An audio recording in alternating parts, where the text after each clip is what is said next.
Hai Gorgeous, welcome to my place. Terima kasih sudah mengklik video ini. Nggak pakai lama, watch.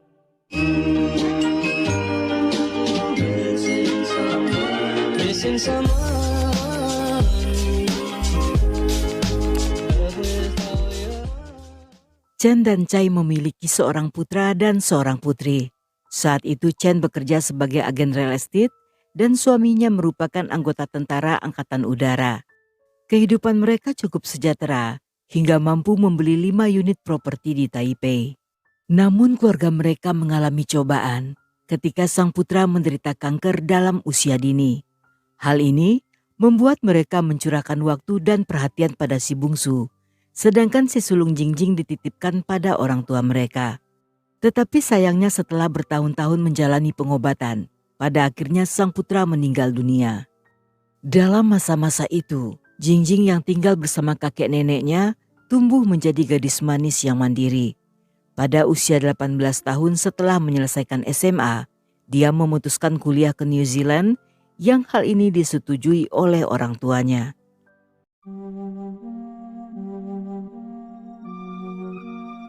Setibanya di sana untuk melancarkan bahasa Inggris, Jingjing mengikuti kursus bahasa pada seorang tutor bernama Chijong yang juga merupakan perantau dari Taipei. Chijong yang berusia 19 tahun lebih tua, mengaku jika dirinya lulusan dari Harvard University. Dia juga memiliki pengalaman bekerja di Institut Shenzonghan yang berada di bawah Kementerian Pertahanan Nasional Taiwan. Namun karena ingin mencari tantangan baru, dia pun memutuskan untuk berhenti dan pindah ke New Zealand, yang di sini pria itu bekerja sebagai tutor bahasa Inggris. Karena sering bertemu, hubungan yang awalnya dimulai sebagai tutor dan siswa, pada akhirnya berkembang menjadi hubungan asmara. Beberapa tahun kemudian, keduanya kembali ke Taipei. Hal ini membuat orang tua Jingjing sangat senang dan berharap bahwa setelah berusia 28 tahun, sang putri akan memiliki kehidupan yang lebih baik serta menemukan calon suami yang cocok. Namun sayangnya semua harapan mereka sirna, karena setelah kembali ke Taipei, sikap gadis itu banyak berubah. Sejak berada di sana, Jingjing dan Chijong lebih suka menghabiskan waktu di warnet daripada mencari pekerjaan. Bahkan untuk biaya hidup sehari-hari, keduanya masih sangat bergantung pada ibu Jingjing. Namun karena Chen sangat menyayangi putrinya, dia pun terus-terusan membantu dengan memberi uang bulanan agar sang putri tidak kekurangan. Berbeda dengan sang ayah, Chai justru tidak tahan melihat hidup putrinya semeraut, terutama dengan laki-laki pembohong yang tampaknya tidak memiliki masa depan serta memberikan pengaruh buruk pada putrinya. Chijong yang mengaku lulusan Harvard dan mantan pegawai ternyata tidak pernah kuliah atau bekerja.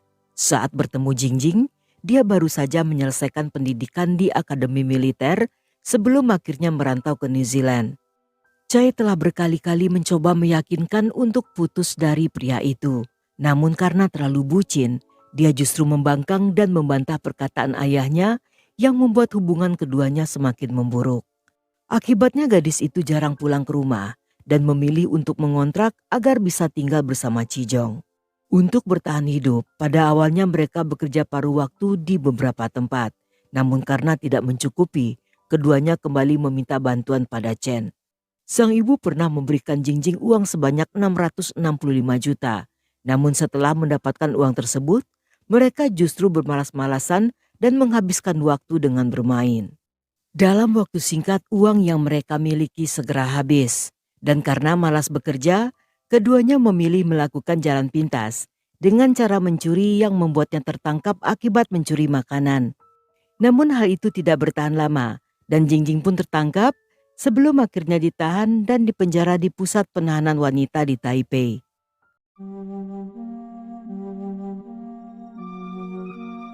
Sebebasnya dari sana mereka kembali melakukan kejahatan. Kali ini dengan membawa foto Chen mereka mendatangi seorang penata rias. Jingjing mengaku sebagai seorang guru dan mengatakan jika wanita dalam foto tersebut adalah seorang kepala sekolah dan meminta agar si perias mendandani Jingjing agar terlihat mirip seperti Chen karena dia akan menghadiri acara sekolah. Sang penata rias pun setuju dan bekerja selama beberapa jam untuk meriasnya. Namun ketika telah selesai, Jingjing dan Cijong kabur tanpa membayar dan meninggalkan wanita itu dalam kebingungan. Dengan tampilan seperti ibunya, mereka pun pergi ke bank dengan membawa KTP milik Chen yang bertujuan ingin mengambil uang di rekening ibunya. Namun ketika teller bank menyadari ada sesuatu yang salah, dia pun menolak melayani dan mengusir mereka dari sana. Selain usahanya gagal, beberapa waktu setelahnya mereka mendapat panggilan polisi atas laporan si penata rias yang merasa ditipu. Akibatnya, pasangan ini mendapatkan hukuman serta dilarang keluar meninggalkan kota. Setelah berbagai usaha mencari uang instan yang gagal, pasangan ini memutuskan untuk kembali meminta uang pada Chen dengan alasan untuk membuka usaha. Namun karena telah berkali-kali dibohongi serta tidak yakin jika mereka benar-benar akan membuka usaha, Chen menolak permintaan putrinya dan hanya bersedia memberi uang saku dalam jumlah yang wajar. Cijong yang ingin mendapat uang dengan cepat tentunya merasa kesal, sehingga dia mempengaruhi Jingjing dengan berbicara buruk tentang ibunya. Pria itu bahkan menggambarkan orang tua Jingjing sebagai orang tua pelit yang tidak peduli dengan anaknya. Dia juga menuduh jika kehidupan mereka sulit akibat dari orang tua Jingjing yang tidak mau memberi uang. Dan secara perlahan, Jingjing yang terpengaruh mulai membenci keluarganya. Hingga di hari-hari berikutnya, Cijong membujuk Jingjing untuk melenyapkan orang tuanya agar warisan mereka jatuh ke tangan gadis itu. Menurutnya dengan warisan sebanyak itu, mereka bisa membangun masa depan yang lebih baik dan tidak perlu repot tiap sebentar meminta uang. Walaupun sempat merasa ragu, tetapi berkat rayuan, serta setiap malam mendapat goyangan pensil inul milik Cijong, pada akhirnya Jingjing pun setuju. Dan baginya, semua yang dikatakan Cijong adalah benar. Pada awalnya mereka berencana untuk membunuh sang ayah Chai. Tetapi mengingat Chai seorang mantan angkatan udara dengan kondisi fisik sehat serta bugar, mereka pun membatalkannya dan merubah target untuk membunuh Chen.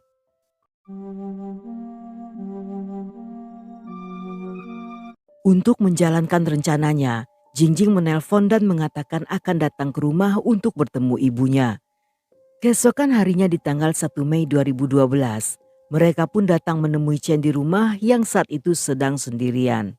Di pagi itu Chen dan Chai telah berencana akan pergi untuk melakukan tugas sebagai relawan di sebuah rumah sakit lokal. Namun karena Jingjing akan tiba, Chen pun membatalkan untuk ikut dan meminta Chai pergi sendirian. Ketika mendengar suara ketukan pintu, dengan bergegas wanita itu membukanya.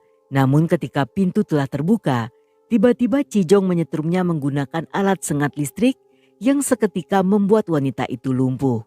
Setelahnya pria itu menutup mulut serta hidung Chen menggunakan selotip, mengikat tangan serta kaki menggunakan tali, dan melilitkan kawat besi di lehernya.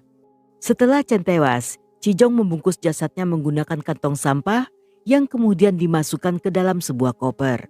Dan selama proses berlangsung, Jingjing hanya berdiri sambil menonton dengan wajah tanpa ekspresi. Sebelum meninggalkan rumah, Jingjing menulis surat dengan meniru tulisan tangan milik ibunya. Dalam surat tersebut, berisi pesan bahwa Chen ingin pergi sebentar untuk urusan penting dan mungkin akan menginap di luar.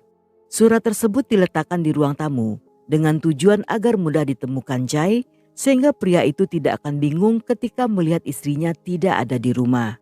Dengan menggunakan mobil sewaan, mereka membawa koper tersebut melewati beberapa daerah dan sempat menginap 1 malam. Mereka pun membuang koper itu di laut yang berada di dekat tebing kota Fengbin di Kabupaten Hualien. Dengan harapan koper itu akan hilang tersapu oleh Samudra Pasifik dan semua bukti-bukti akan menghilang. Setelahnya mereka mengembalikan mobil sewaan dan karena takut ketahuan, keduanya memutuskan untuk tidak kembali ke Taipei. Dan untuk sementara waktu, mereka tinggal berpindah-pindah tempat dari warnet ke warnet agar tidak bisa ditemukan. Di malam hari ketika Chai pulang dan menemukan surat palsu yang ditulis Jingjing, saat itu dia sedikit heran. Karena sebelumnya, Chen hanya mengatakan akan bertemu Jingjing dan tidak pernah mengatakan akan keluar kota. Dia pun mencoba menghubungi istri dan putrinya, yang karena tidak ada jawaban, dia pun melapor pada polisi. Tetapi entah apa yang terjadi, beberapa hari kemudian pria itu pun membatalkan laporan tersebut.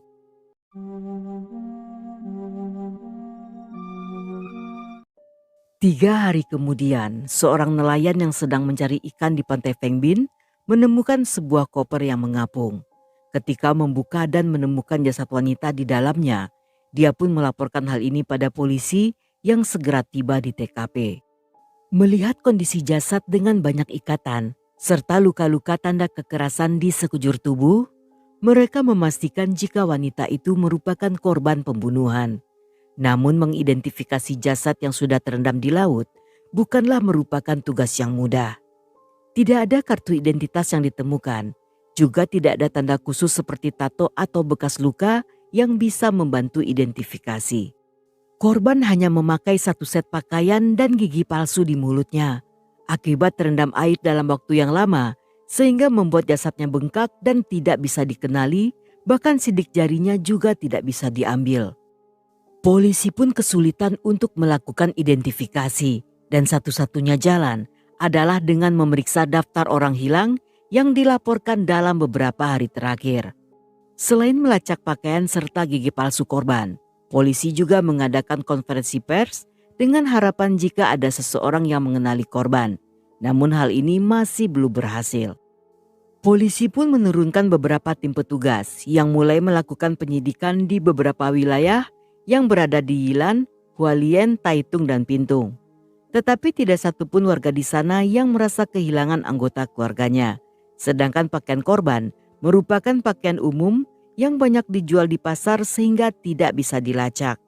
Karena setiap gigi palsu unik, polisi yakin bahwa mereka dapat melacak teknisi gigi yang membuat gigi tersebut. Namun setelah menghabiskan waktu selama 3 bulan dengan mendatangi semua klinik gigi di beberapa kabupaten, saat itu mereka masih belum berhasil. Polisi pun memperluas pencarian dengan mendatangi klinik gigi yang berada di Taipei dan New Taipei. Yang disinilah mereka berhasil menemukan jika pemilik gigi tersebut, seorang wanita berusia 55 tahun bernama Chen yang tinggal di distrik Beitou, kota Taipei. Mereka pun mencocokkan dengan laporan orang hilang di kota tersebut dan menemukan jika Chen sempat dilaporkan hilang, namun sebelum dilakukan pencarian, laporan tersebut dibatalkan oleh suaminya yang hal ini menimbulkan pertanyaan besar bagi para polisi. Polisi pun menemui Chai untuk menanyakan hal tersebut, yang menurut pria itu karena istrinya pergi dengan putrinya sehingga dia tidak berpikir macam-macam dan kembali menarik laporan. Berdasarkan info tersebut, polisi pun melacak lokasi ponsel Chen dan Jingjing yang beberapa hari sebelum jasad ditemukan terlihat sedang berada di daerah Hualien. Di saat bersamaan, mereka juga menemukan fakta baru. Jika beberapa hari sebelum kejadian, Chijong dan Jingjing telah mencuri kartu kredit milik Chai yang digunakan untuk membayar mobil yang mereka sewa di daerah itu. Dalam rekaman CCTV jalan, tampak keduanya datang dengan berjalan kaki dan menuju ke tempat penyewaan mobil. Walaupun kasus tersebut telah berlalu sejak 4 bulan sebelumnya, namun saat polisi mendatangi perusahaan penyewaan tersebut, sang pemilik sebut saja bernama Kong, masih mengingat Jingjing dan Chijong dengan jelas. Menurutnya ketika pasangan itu mengembalikan mobil dalam keadaan yang belum dibersihkan, Kong menemukan jika di dalam bagasi mobil terdapat genangan berwarna merah yang berbau busuk yang setelah beberapa kali dicuci baunya masih tidak hilang. Dia pun menanyakan hal ini pada pasangan itu. Namun mereka mengaku jika di hari itu membeli ikan di daerah Huandong dan cairan tersebut merupakan darah ikan yang bocor dari kantong plastik.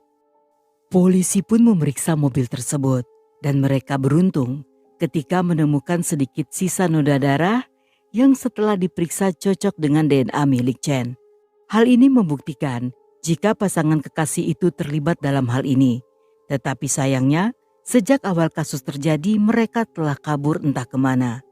Berdasarkan informasi dari beberapa orang yang mengenal pasangan ini, diketahui jika keduanya sering menghubungi mereka dengan menggunakan telepon umum yang berada di distrik Daan Taipei, yang menurut dugaan polisi, kemungkinan besar mereka sering berada di sana untuk menghabiskan waktu di warnet atau menginap di hotel murah.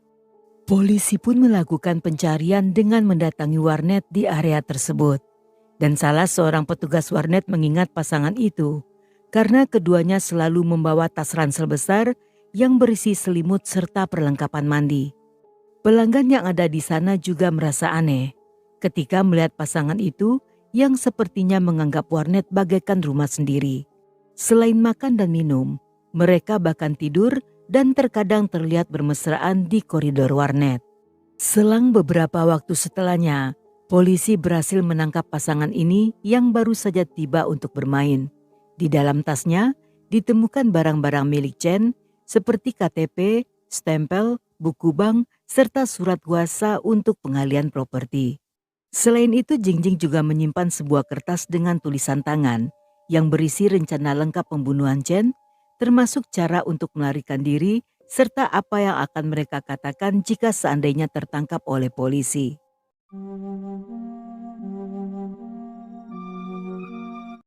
Selama interogasi keduanya sangat tidak kooperatif. Jingjing terus menanyakan nama petugas polisi yang berbeda dan mengatakan ingin menuntut mereka sambil meminta burger daging sapi untuk makanannya. Sedangkan Cijong yang mengaku sedang tidak enak badan, minta disediakan tempat tidur sebelum dia bersedia memberikan pengakuan. Ketika pemeriksaan dimulai, mereka menegaskan pada polisi jika saat itu sedang tidak kekurangan uang dan tidak mungkin membunuh seseorang demi uang. Jingjing bahkan menuduh ayahnya yang telah membunuh sang ibu demi menguasai seluruh aset keluarga. Hal ini juga diperkuat oleh Cijong yang ikut-ikutan menuduh Chai dengan mengatakan bahwa Chen pernah mengeluh tentang hubungan buruknya dengan sang suami yang membuat mereka sering bertengkar. Menurut pria itu, salah seorang temannya juga pernah melihat Chai ketika sedang membawa sebuah koper besar di dekat McDonald yang berada di daerah Ilan. Karena keduanya menuduh Chai, polisi pun memutuskan untuk menyelidikinya. Namun setelah menanyai banyak orang, termasuk rekan, tetangga dan serta para kenalan, semuanya mengaku jika pasangan itu baik-baik saja dan tidak pernah bertengkar. Terutama di hari kejadian, Chai memiliki alibi kuat yang kehadirannya dikonfirmasi oleh para relawan di rumah sakit serta terekam dalam CCTV. Dalam masa-masa ini polisi menemukan bukti baru yang melibatkan Jingjing dan Cijong.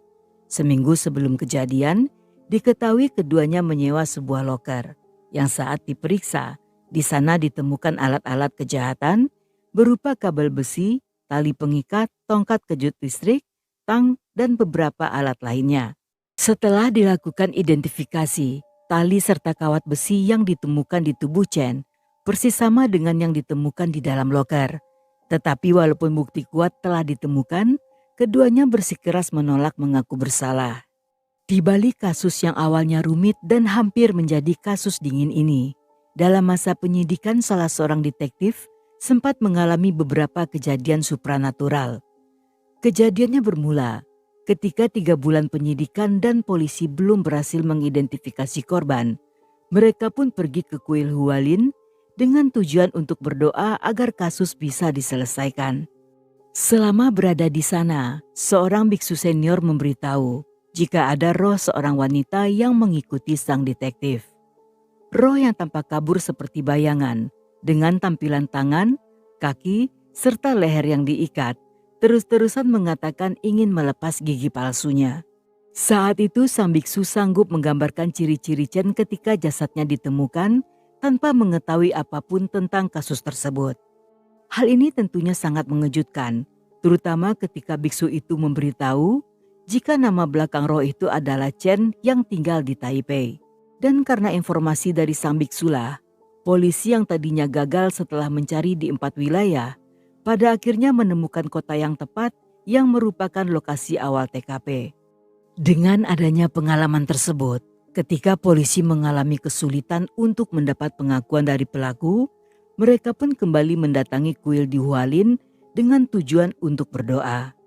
Dan setibanya di sana, di saat bersamaan, tiba-tiba tercium bau tidak enak yang berasal dari ruang interogasi tempat Jingjing diperiksa. Saat itu seorang petugas polisi yang sedang menginterogasi mengatakan pada Jingjing bahwa ibumu akan datang menjemputmu. Mendengar perkataan tersebut, Jingjing pun berteriak hingga pingsan dan saat tersadar, dia pun bersedia untuk menceritakan segalanya. Dalam interogasi lanjutan, Jingjing mengaku jika Chijong merupakan otak dari pembunuhan tersebut dengan motif agar warisan Chen jatuh ke tangan Jingjing.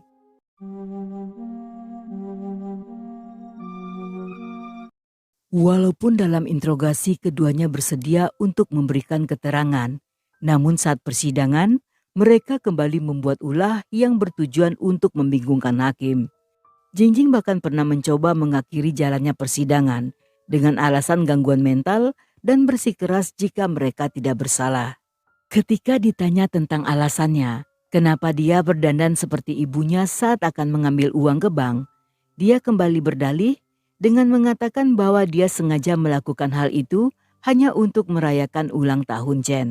Di lain waktu keduanya mengaku jika selama ini hidup berkelana karena merasa ketakutan akibat diawasi dan diikuti oleh orang-orang tidak dikenal. Dan keesokan harinya, tiba-tiba Chijong bertingkah seperti orang linglung. Dia mengaku sebagai anggota organisasi hak asasi manusia yang berasal dari New Zealand. Dia juga menciptakan cerita palsu bahwa dia memiliki 2 teman dari Amerika yang akan bersaksi di pengadilan sebagai saksi. Namun sedetik kemudian, pengakuannya kembali berubah dengan mengklaim jika dirinya merupakan guru dari mantan Presiden Amerika Donald Trump. Selain kegilaan yang dibuat-buat, pasangan ini juga tidak sopan. Karena sepanjang persidangan, mereka secara terang-terangan saling menggoda, serta saling panggil dengan sebutan sayang. Dalam persidangan lainnya, mereka bahkan menghina hakim yang membuat seisi ruangan menjadi marah serta mengutuk pasangan itu. Dari semua bukti yang ada, hakim meyakini jika kasus ini merupakan pembunuhan berencana. Dan pada persidangan akhir, Jingjing divonis hukuman penjara seumur hidup dengan pertimbangan bahwa gadis itu menderita gangguan antisosial. Sedangkan Chijong divonis dengan hukuman mati. Namun tak apa yang terjadi, hakim pun merubah hukuman Chijong menjadi penjara seumur hidup dengan pertimbangan perilaku baiknya ketika menjalani pendidikan sewaktu di Akademi Militer. Keputusan ini tentunya menimbulkan kontroversi di seluruh masyarakat karena banyak yang merasa heran bagaimana mungkin seseorang dengan sejarah kriminal yang panjang bisa mendapat keringanan hukuman hanya berdasarkan satu aspek kebaikan, terutama dengan sikap kurang ajarnya selama persidangan berlangsung. Dan semua dugaan orang terbukti benar, karena semua masalah yang ditimbulkan pasangan ini tidak berhenti hanya di persidangan. Setelah di penjara, keduanya masih sering membuat masalah, terutama Chijong yang selalu komplain atas berbagai keluhan yang ditujukan pada berbagai pihak, termasuk para sipir, kejaksaan, media, hakim, serta pihak-pihak lainnya. Di tahun 2018, dia bahkan menulis sebuah surat pengakuan palsu atas nama Jingjing yang karena hal ini, dia pun didakwa dengan tuduhan membuat pengakuan palsu. Begitu pula dengan Jingjing yang melamar Chijong dan meminta pada pihak berwenang untuk menikahkan mereka di penjara agar bisa berada di dalam sel yang sama. Tentu saja permintaannya tidak dikabulkan karena penjara bukanlah kepunyaan nenek moyangnya. Dan ketika Chai mendengar kabar ini, hal ini sangat menghancurkan hatinya. Namun Chai masih menunjukkan rasa sayang pada sang putri.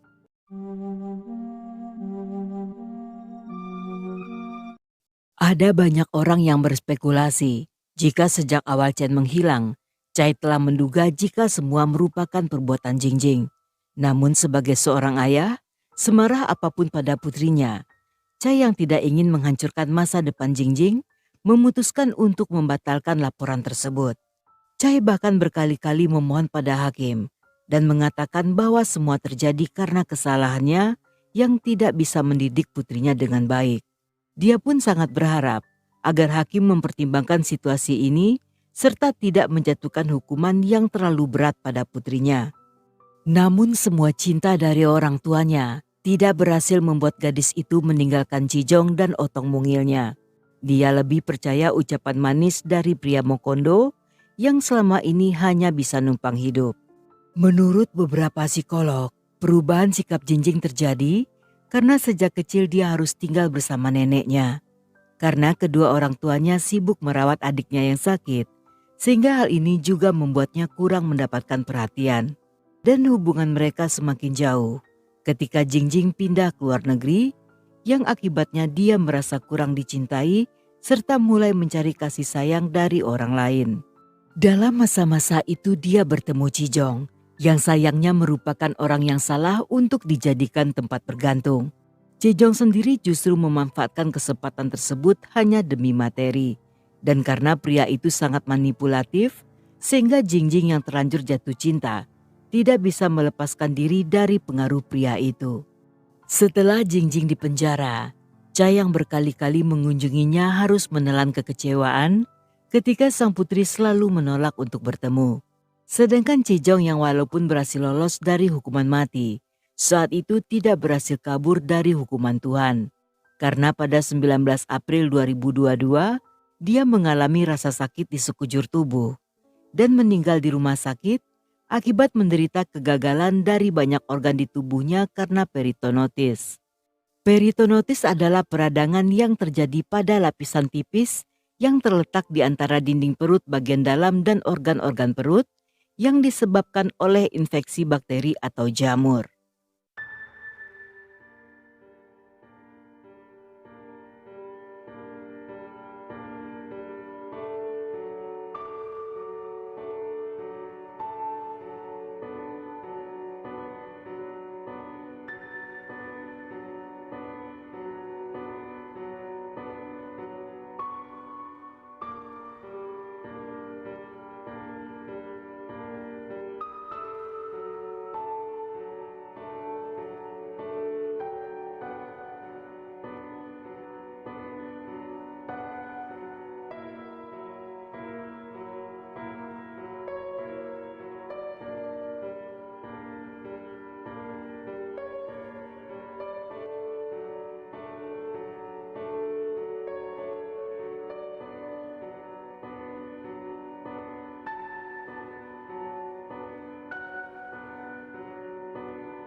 Dan sampai di sini dulu cerita kita kali ini. Semoga kalian suka dengan ceritanya.